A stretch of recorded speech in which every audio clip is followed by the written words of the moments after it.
GT versus Mumbai देखने लायक मुकाबला होगा, क्योंकि मुंबई के कप्तान हार्दिक पांड्या ये गुजरात की टीम छोड़ के जब पिछले साल मुंबई गए थे और इस ग्राउंड में खेले थे तो उनकी बहुत हुटिंग हुई थी।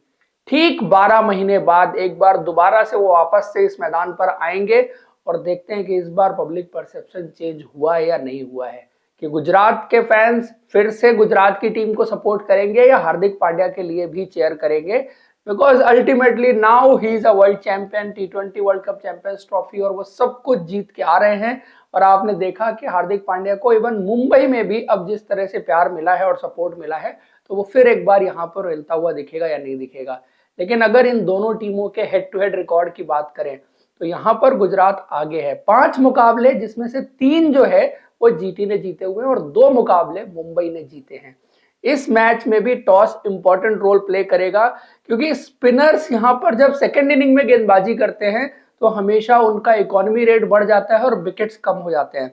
लास्ट मैच में भी आपने देखा कि साई किशोर ने जैसे गेंदबाजी की थी, राशिद खान एक्सपेंसिव थे, 1 विकेट उन्होंने भी लिया था। लेकिन जो पंजाब के स्पिनर्स थे उनका इकोनॉमी बहुत ज्यादा था, यूजी चहल तो अपने ओवर भी पूरे नहीं कर पाए थे। तो स्पिनर्स हमेशा, और जिस तरह से गर्मी अभी होने लग गई है तो ड्यू का रोल भी अब धीरे धीरे इन प्ले आना शुरू हो रहा है। हालांकि रूल इस बार है कि आप गेंद चेंज कर सकते हैं 11 ओवर के बाद, तो उसका इंपैक्ट भी अभी देखना है, क्योंकि अभी तक वैसे देखने को मिला नहीं है। जब ड्यू आएगी और गेंद चेंज होगी वो चीज कैसे इफेक्ट करेगी।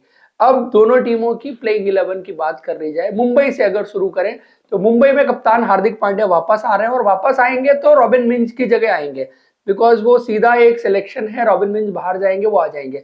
बाकी जो मुंबई इंडियंस का फॉर्मेशन है, रेयान रिकल्टन और रोहित शर्मा जो है वो ओपन करेंगे। 3 नंबर जो है पिछले मैच में इनके लिए बिल जैक्स खेले थे वही खेलेंगे।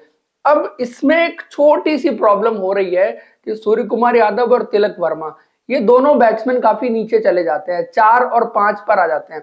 सूर्य कुमार यादव को या तिलक वर्मा को आप चाहते हैं कि 3 नंबर खिलाएं, लेकिन वैसे टीम के पॉइंट ऑफ व्यू से देखो तो टॉप 3 इनका फिर काफी अच्छा लगता है। 2 टॉप फॉरेन प्लेयर इनके लिए खेल रहे हैं, Ryan Rickelton, bill Jacques, Surya Kumar Yadav, फिर तिलक वर्मा। बैटिंग ऑर्डर बहुत अच्छा लग रहा है। उसके बाद हार्दिक पांड्या, नमन धीर, फिर इंपैक्ट प्लेयर के रूप में भी यहाँ पर और प्लेयर इनके लिए आके खेलेंगे, जिसमें से विघ्नेश पुथुर जो है पिछले मैच में बहुत इंपॉर्टेंट रोल प्ले करके गए थे।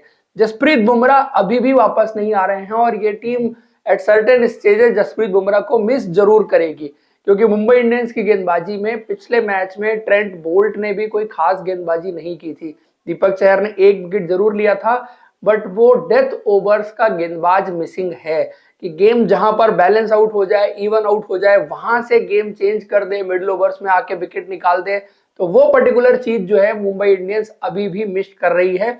और पिछले मैच में तो शायद बैटिंग में भी जो फिनिशिंग वाली बात थी वो उस तरह से हो नहीं पाई थी, तो हार्दिक पांड्या को भी इस टीम ने काफी हद तक मिस किया था। तो ये तो कुछ मुंबई इंडियंस की टीम जो है वो दिख रही है। इसमें अगर इंटरेस्टिंग मैचअप की बात की जाए तो राशिद खान और सूर्य कुमार यादव, ये बहुत इंटरेस्टिंग मैचअप रहेगा कि जब इन दोनों का आमना सामना होगा तो कैसे सूर्य कुमार यादव राशिद खान को खेलते हैं।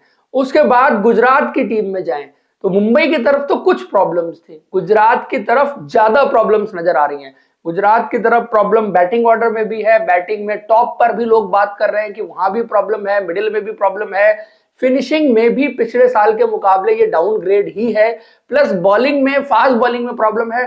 स्पिन डिपार्टमेंट जरूर आप उनका कह सकते हैं कि एक रिच स्पिन डिपार्टमेंट है, लेकिन अगर टॉप ऑफ द ऑर्डर से शुरू करें और साई सुदर्शन ने ओपन करना शुरू किया है अलॉन्ग विद शुभमन गिल, मुझे लगता है कि ये चेंज 2 वजह से हुआ है जो मैं लगातार बात करता रहा हूं। पहली चीज कि पिछले सीजन या उससे पिछले season Sai Sudarshan middle overs में थोड़े से स्लो स्टार्टर हैं और आके कई बार गेम का मोमेंटम उनकी वजह से ब्रेक हुआ था। तो वो नहीं चाहते कि ऐसा प्लेयर बीच में आए जो मोमेंटम को ब्रेक करे। पहली चीज तो ये आती है, तो इसलिए उनको आप टॉप ऑफ द ऑर्डर भेज दो। And he is technically sound player, बहुत ही जबरदस्त प्लेयर है वो ओवरऑल अगर आप देखें। तो जब भी वो पावर प्ले में खेलेंगे तो क्वालिटी फास्ट बॉलर के खिलाफ भी, जहां पर गेंद स्विंग हो रहा है या मुश्किल कंडीशंस हैं, उन कंडीशंस में भी वो आपको सॉलिडिटी भी देंगे। प्लस जब फील्डर सर्कल में हैं तो उनके ऊपर से टपाना हो या गैप्स निकालना हो, वो सब काम वो बहुत अच्छी तरीके से करते हैं। तो बिल्कुल लॉजिकल है, इसलिए उनको जो ऊपर भेजा गया। अब ऐसे में हो ये जाएगा कि शुभमन गिल जैसे अपने पुराने अंदाज में खेलते थे वो वैसे नहीं खेलेंगे, वो थोड़ा सा खुल के भी खेलेंगे। उसके पीछे का बैकग्राउंड ये भी है कि अब जो इंडियन क्रिकेट का टेम्पलेट है और आपको अपना दावा इंडियन टीम के लिए मजबूत करना है, तो आपको उस टेम्पलेट को मैच करना पड़ेगा। तो बैक ऑफ द माइंड वो बात शुभमन गिल के भी है, इसलिए पिछले मैच में आपने देखा कि शुभमन गिल किस तरह से खेल रहे थे। वो बात ऋतुराज गायकवाड़ के दिमाग में भी है, इसलिए पहले मैच में आपने उनको भी देखा कि वो किस तरह से खेल रहे थे। सो कहीं ना कहीं वो चीज चल रही है, और ये चीजें भी आईपीएल से इतर भी जो है वो प्लेयर्स के दिमाग में चलती रहती है जब स्ट्रेटेजी बनती है। तो इस बार मुझे किस तरह से खेलना है, तो मुझे लगता है कि शुभमन गिल में उस बार डिसाइड हुआ है कि वो थोड़ा सा अग्रेसिव रोल खेलेंगे अलॉन्ग विद साई सुदर्शन। फिर जॉस बटलर को ओपन ना कराना, आई थिंक अगर आप इनका मिडिल ऑर्डर देखें जहां पर बहुत ज्यादा इनएक्सपीरियंस है, तो जॉस बटलर जैसे प्लेयर का 3 नंबर पर होना इनके लिए ज्यादा बेनिफिट देने वाला है। बिकॉज वो अगर बैट थ्रू करता है मिडिल ओवर्स में इनएक्सपीरियंस प्लेयर्स के साथ बल्लेबाजी करता है, तो वो अपना एक्सपीरियंस जरूर पास ऑन करेगा उन प्लेयर्स के साथ, जिससे कि एक ओवरऑल बैलेंस भी मिलता है। एंड जॉस बटलर की जो एबिलिटी है कि वो आके कभी भी किसी भी गियर में बल्लेबाजी कर सकते हैं। ओवर द ईयर्स इंग्लैंड के लिए ओडीआई क्रिकेट में वो मिडिल ओवर्स खेले हैं, आईपीएल में भी पहले वो मिडिल ओवर्स ही खेलते थे, फिर बाद में राजस्थान रॉयल्स में आके उन्होंने ओपन करना शुरू किया। तो एक्चुअली बहुत एक्सपीरियंस प्लेयर है, कहीं पर भी किसी भी जगह पर खेल सकता है। तो उस प्लेयर के एक्सपीरियंस को यूटिलाइज करना चाहते हैं, वो जो फायर पावर उसके पास है उसको यूटिलाइज करना चाहते हैं, और ओवरऑल जो इम्पैक्ट आपको थ्रू आउट इनिंग चाहिए वो जॉस बटलर मिडिल में खेल के आपको दे सकते हैं। तो वो एक लॉजिकल चीज है मेरे हिसाब से जो जीटी की टीम कर रही है। फिर असली प्रॉब्लम जो है ना, वो है इनका 4 नंबर। अब ग्लेन फिलिप्स को आइडियली इनको पहले मैच में खिलाना चाहिए था, लेकिन ग्लेन फिलिप्स को खिला के क्या 4 नंबर की प्रॉब्लम सॉल्व हो जाती? I don't think so. आपको यंग इंडियन प्लेयर्स में से ही किसी पर भरोसा करना पड़ेगा, बिकॉज आपके पास ऑप्शन ही नहीं है 4 नंबर का, एक्चुअल जेन्युइन ऑप्शन नहीं है। अभी आप देखो आपके पास जो है वो शाहरुख खान का ऑप्शन है, आपके पास महिपाल लोमरोर का ऑप्शन है, आप बहुत ज्यादा करेंगे तो आप वाशिंगटन सुंदर को 4 खिला सकते हैं या निशांत संधू। ये 4 प्लेयर हैं जो इंडियन प्लेयर हैं जो 4 नंबर खेलने की काबिलियत रखते हैं, और इन सब में मेरे को एक चुनना हो, देन आई विल से कि Mahipal Lomror is the player जिसको 4 नंबर खिलाना चाहिए। बिकॉज वो प्लेयर पिछले सालों में बहुत ज्यादा इंप्रूव हुआ है, उसको लंबी पारियां खेलना भी आता है, उसकी स्ट्राइकिंग एबिलिटी भी और डेवलप हुई है। स्पिनर्स के खिलाफ भी, फास्ट बॉलर के खिलाफ भी, आरसीबी में रह के भी उन्होंने एज ए फिनिशर खेला था, वहां उन्होंने वो अपनी स्ट्राइकिंग एबिलिटी दिखाई थी। और अगर आप रणजी ट्रॉफी और डोमेस्टिक क्रिकेट फॉलो करते हैं तो आप देखेंगे कि रणजी ट्रॉफी में राजस्थान के लिए 3 नंबर खेल करके उन्होंने कई सारी सेंचुरीज बनाई और डिफिकल्ट फेजेस में बनाई है। तो वो प्लेयर मुझे लगता है कि उस लेवल पर धीरे धीरे पहुंच रहा है जहां पर आप उसको इस टीम में 4 नंबर पर इस्तेमाल कर सकते हैं। और अगर उनको 4 नंबर इस्तेमाल करेंगे और फिर नीचे आप 5 पर ग्लेन फिलिप्स या रदरफोर्ड दोनों में से किसी को भी खिलाए, तो थोड़ा सा ज्यादा बैलेंस आउट होता हुआ आपकी टीम नजर आएगी। लेकिन अगेन डिबेट यही आ जाती है फिर ग्लेन फिलिप्स और रदरफोर्ड। अब शुरू ये रदरफोर्ड के साथ कर चुके हैं, सो आई डोंट थिंक कि ये चेंज अभी बहुत जल्दी होगा, क्योंकि इनका मानना यही था कि मिडिल ऑर्डर में बैट्समैन नहीं है, इनको ऑलराउंडर की जरूरत है नहीं, क्योंकि बॉलिंग ऑप्शन इनके पास ऑलरेडी बहुत सारे हैं, इनको जरूरत है एक्चुअल में बैट्समैन। और जब बैट्समैन टू बैट्समैन आप कंपैरिजन करें तो ग्लेन फिलिप्स एज अ टी20 बैटर रदरफोर्ड के सामने शायद उतना बड़ा कद नहीं है।